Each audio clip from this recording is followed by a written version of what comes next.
Hi gorgeous, welcome to my YouTube channel. Today I'm going to be showing you how I get my signature curls that are so juicy and bouncy and just the ultimate girl hairstyle. So if you're interested in knowing how I got these curls, then please keep on watching.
everyone's favorite part, the dryer.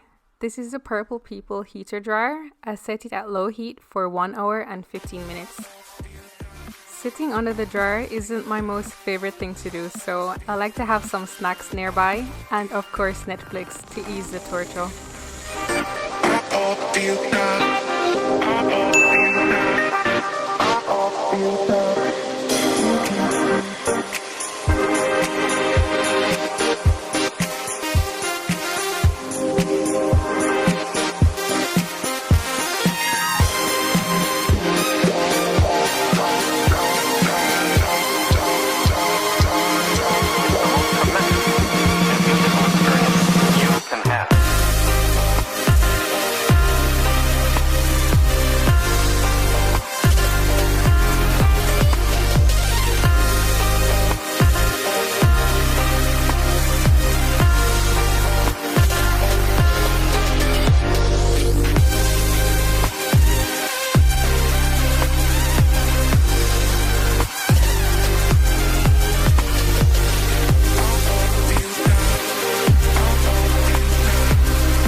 My heart went. My heart just got stuck between these. These are just some of my favorite looks sporting my signature curls. Thanks for watching. If you enjoyed the video, please be sure to give it a thumbs up and subscribe below. Look for more.